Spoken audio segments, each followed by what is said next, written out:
Hey, this is Max. Welcome back to another CSR2 video. We have another big event on the map, and that is the Hypercar Forum. I'm going to give you my quick take on this event.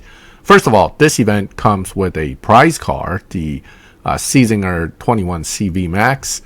There's already a Seasinger 21C as a paid car from before, so some people may have a leg up on the Fusions, but this is a brand new car, brand new brand. Even if you get the prize car, expect that you're going to be paying to get Fusions for it. That being said, the lock-ins itself also brings itself some expenditure hurdles. The first one's obviously no big deal. Lots of cars available, lots of options for everyone. So most of us can get to the first lock-in, do those few races to race 12 to get to the second lock-in. And that's where you are going to have your first car that you must either have or you're going to have to buy. Now, the 2022 Venom F5 is a purple star. The Venom F5 concept is a purple star, if I recall correctly.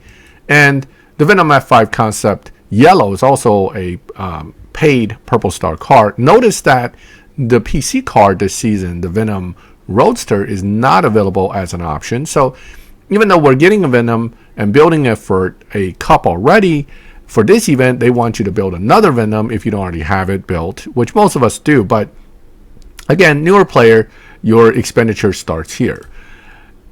Going to number 3, this is an older car that both has a gold and purple star version. It's actually based off of the Huayra Roadster Dragovoila edition, so it's the Roadster BC. I do have the car, but as you can see, I never bothered to build it because, quite honestly, the car has no real value before this event.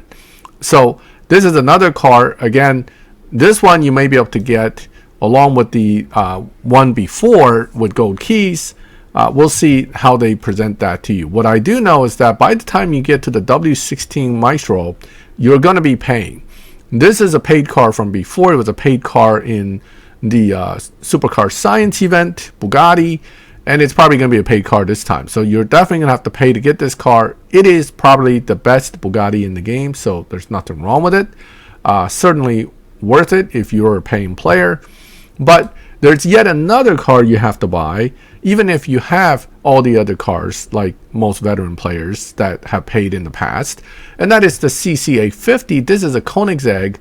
The good news is Koenigsegg Fusions are not as rare as they used to be. And therefore, getting a Koenigsegg and building it isn't as bad as before. But of course, you'll have to pay to get those stage 6s. Assuming you have all these cars and you get to the end here, most likely, as most of these events go, once you get to the final lock-in, where things start to get difficult is right before the prize car.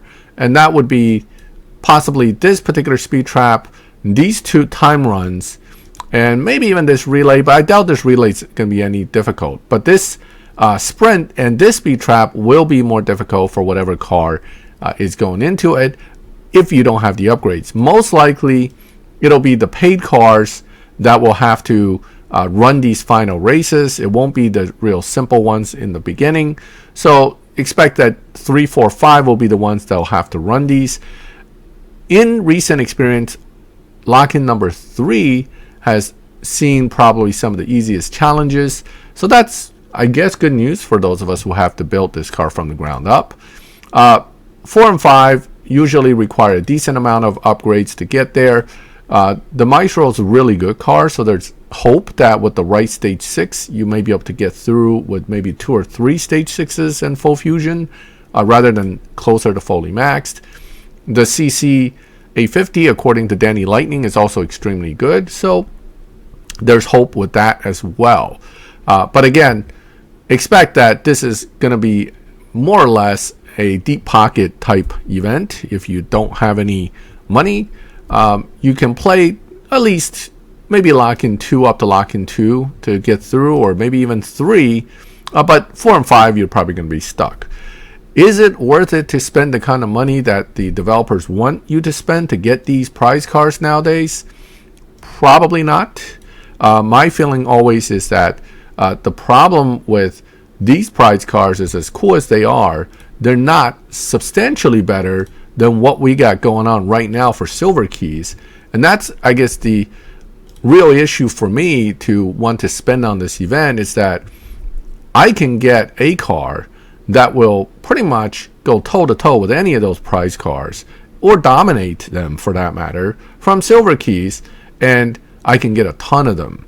I can have enough to basically burn, build and burn for the next year. So this right now is the big elephant in the room for any event coming up that has nice prizes or paid cars.